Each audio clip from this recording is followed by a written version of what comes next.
धाकड़ खबर, बेखौफजुमा बेबाक अंदाज।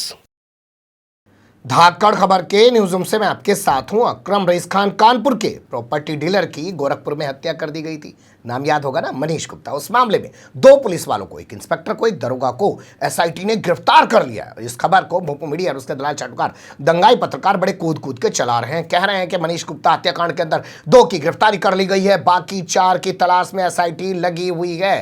लेकिन बड़ा सवाल ये कि गिरफ्तारी के बाद उठ रहे सवालों पर मीडिया क्यों खामोश है।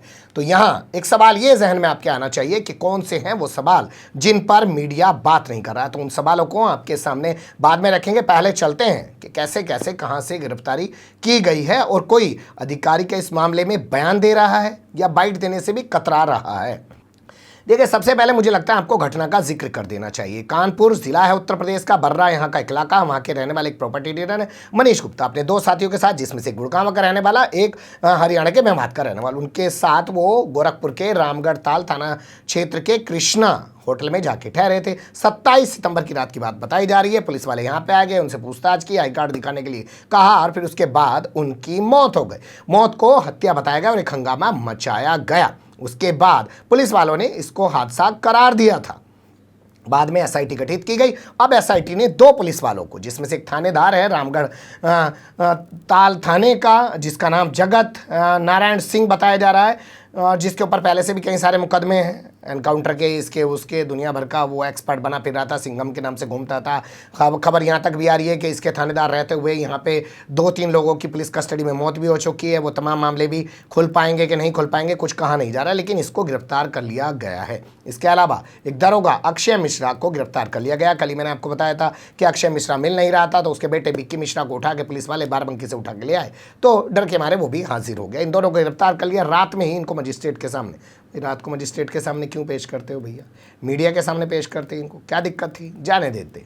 तो रात को ही इनको मजिस्ट्रेट के सामने पेश किया, इन दोनों को जेल भेज दिया। अब इसके बाद खबर आ रही है कि आरोपी दरोगा विजय यादव की तलाश में एसआईटी लगी हुई है। इसके अलावा दूसरा दरोगा राहुल दुबे, उसकी तलाश में भी पुलिस लगी हुई है। लेकिन अभी तो 4 के ही नाम क्लियर है, 2 नाम और बाकी हैं जो सिपाहियों के हैं, जिसमें से एक हेड कांस्टेबल और एक कांस्टेबल बताया जा रहा है। उनकी तलाश में एसआईटी लगी हुई है। बता दें, इस पूरे मामले की जांच 16 पुलिस अधिकारियों पर आधारित एसआईटी कर रही है, जिसमें से 8 पुलिस वाले कानपुर के और 8 पुलिस वाले गोरखपुर के बताए जा रहे हैं। इस मामले को लेकर तमाम तस्वीरें मैं आपके सामने रख चुका हूं, किस तरीके से गिरफ्तारी हुई है ये अभी तक आप देख चुके हैं। लेकिन इस मामले में किसी भी अधिकारी ने एसआईटी के कोई बयान जारी नहीं किया कि हमने 2 पकड़ लिए, 4 बाकी हैं। लेकिन यहाँ मौजूद इन आरोपियों के जो वकील हैं वो जरूर इस बात की पुष्टि कर रहे हैं कि स्थानीय पुलिस ने पकड़कर इन्हें एसआईटी के हवाले कर दिया है।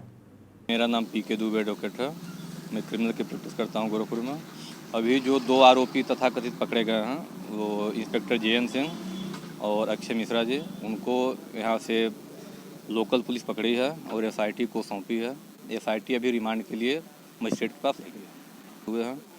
अब आगे की कार्रवाई ये होनी है कि कल आज रिमांड होगा, कल बेल सीएम क्या मूव किया जाएगा, फिर वहाँ से सेशन कोर्ट में मूव किया जाएगा बेल।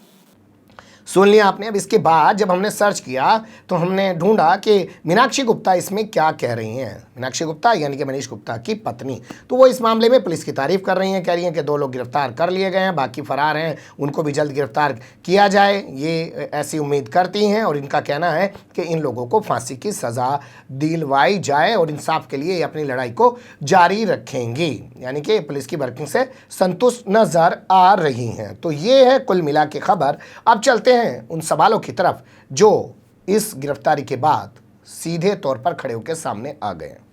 देखिए, आपको याद होगा जिस वक्त ये घटना हुई थी 27 सितंबर को, उस वक्त यहाँ के जो एसएसपी हैं, नाम है उनका डॉक्टर विपिन ताड़ा। जैसे मैंने बताया था आपको, उत्तर प्रदेश के बागपत लोकसभा सीट से बीजेपी के जो सांसद हैं, जो पूर्व पुलिस कमिश्नर भी रह चुके हैं मुंबई के, सत्यपाल मलिक उनका नाम बताया जाता है, उनके ये दामाद हैं। बाकायदा प्रेस कॉन्फ्रेंस करके उन्होंने पुलिस वालों का बचाव भी किया था। तो इन विपिन ताड़ा ने उस वक्त एक बयान जारी किया था मीडिया में, जिसे कहते हैं बाइट। सुन लीजिए इनकी ज़बानी। अपराधियों की चेकिंग के दौरान थाना रामगढ़ ताल की पुलिस एक होटल में गई। वहां पर एक कमरे में 3 युवक संदिग्ध अलग अलग शहरों से आए थे जो ठहरे थे। इस सूचना पर पुलिस ने होटल मैनेजर को साथ में लेकर कमरे की चेकिंग करने गई, जहां पर हड़बड़ाहट में एक युवक की कमरे में गिरने से चोट लग गई। दुर्घटनावश हुई इस घटना से पुलिस ने तत्काल होटल मैनेजर को साथ लेकर युवक को अस्पताल में भर्ती करवाया, जहां पर उसका इलाज हुआ। बीआरडी में दौरान इलाज उस युवक की मृत्यु हो गई। पुलिस ने तत्काल परिजनों को सूचित किया है। शव को मोर्चरी में रखवाया गया है। आगे डॉक्टरों के पैनल से पोस्टमार्टम करवाकर इसमें नियमानुसार कार्रवाई की जाएगी। फिलहाल ये युवक किस पर्पज़ से, किस कार्य से यहाँ आए थे, इसकी जांच की जा रही है और किसके साथ ये यहाँ रहे थे, कितने दिन रहे थे, इस संबंध में जानकारी कर आगे कार्रवाई की जाएगी। सुन लिया आपने, ये कह रहे हैं वहाँ पे चेकिंग के लिए गए, वहाँ पे वो आदमी गिर गया, हादसे का शिकार हो गया, संदिग्ध आदमी था, हम लोग जांच करा रहे हैं कौन है। यानी कि इस बयान को समझिएगा, ये कह रहे हैं कि कोई पुलिस वाले ने पीट पीट के नहीं मारा। कौन है ये? जिले के एसएसपी हैं, जबकि परिवार उसी वक्त से इसको हत्या करार देता। छोड़ दीजिए, खैर ये तो एसएसपी हैं। इसके अलावा हम आपके सामने बयान रख रहे हैं उत्तर प्रदेश के एडीजी एलओ प्रशांत कुमार, उनका बयान है, वो भी सुन लीजिए। आज तक पे उन्होंने अपना बयान ये दिया था, उसमें भी उन्होंने इसे हादसा करार दिया था कि ऐसी सूचना मिली है कि गिर के मर गया है। होटल इत्यादि की चेकिंग कराई जाती है कि कुछ लोग अवैध लोग न रह रहे हों, और उस दौरान एक कमरे में 3 लोग थे और उसमें धरपकड़ के दौरान एक आदमी भागने लगा और गिरने से उसे चोट आई, जिसकी बाद में दुखद मृत्यु हो गई। अब आपके सामने 2 बड़े अधिकारियों की, एक जिले का एसएसपी है, एक पूरे प्रदेश का एडीजी एलओ है, उन दोनों के बयान रख चुका हूं। वो दोनों इस घटना को हादसा बता रहे थे। अब पुलिस ने हत्या के आरोप में इनकी गिरफ्तारी की है, तो क्यों ना इन दोनों पुलिस वालों के खिलाफ एक्शन लिया जाना चाहिए। क्या ये दोनों पुलिस वाले, चाहे एडीजी एलओ हो चाहे एसएसपी हो, क्या इन पुलिस वालों को बचाने की कोशिश कर रहे थे? और क्या एसआईटी इनको भी 120B का मुलजिम बनाएगी? क्योंकि ये पुलिस वाले भी कह रहे थे ना जी हमने तो किसी को मारा नहीं है, ये भी बयान जारी कर रहे थे कि वो तो खुद ही गिर के मर गया है।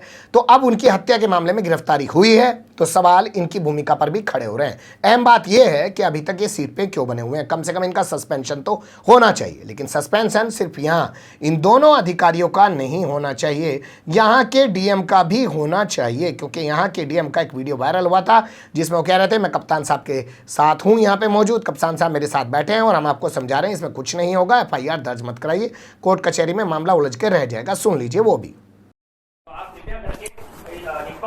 जांच करिएगा, इसके लिए मैं और कप्तान साहब स्वयं निगरानी करेंगे, ये मैं आपको आश्वासन दूं। मेरी बात इसमें रख लीजिए, मेरा अनुरोध मान लीजिए, मैं आपको एक बड़े भाई के रूप में करूंगा। कानून जो है इस पर आपको विश्वास और हमें भी, ठीक है, हम दोनों लोग मानते हैं। ये अनुरोध करूंगा कि विश्वास को आप मैं भी विश्वास रखता हूँ कि एक बार मुकदमा होने के बाद आपको अंदाजा नहीं है, मुझे पता नहीं कि आपको पता नहीं कि सालों तक कोर्ट में ये है कि उनका पहले से तो कोई झगड़ा था नहीं, वो गए थे वर्दी पहन के गए, बताया ना कि क्यों हुआ है, मैंने आपको दिया है, इसीलिए हम आपकी बात सुबह से सुन रहे हैं। मैडम ने मुझे कहा कि आप मुझे लंबित कर दीजिए, मैंने कर दिया, और तब तक बहाल नहीं होंगे जब तक उनको क्लीन चिट ना मिल जाए। नौकरी में बार मुझे नौकरी उनकी नहीं चाहिए भैया, मुझे उनको पूरी तरीके से नौकरी से हटाइए। मुझे या तो मुझे जान के बदले जान चाहिए। आप साफ सीधे समझिए। रिकॉर्डिंग नहीं चल रही है भैया, रिकॉर्डिंग। अब यहाँ के जो डीएम है उनका ये वीडियो मैं आपके सामने रख चुका हूँ। तो डॉक्टर विजय किरण उनका नाम बताया जा रहा है, जो यहाँ के विजय किरण आनंद उनका नाम बताया जा रहा है डीएम का। तो उनके खिलाफ भी एक्शन होना चाहिए, कम से कम उनको सस्पेंड तो किया ही जाना चाहिए इन दोनों गिरफ्तारियों के बाद।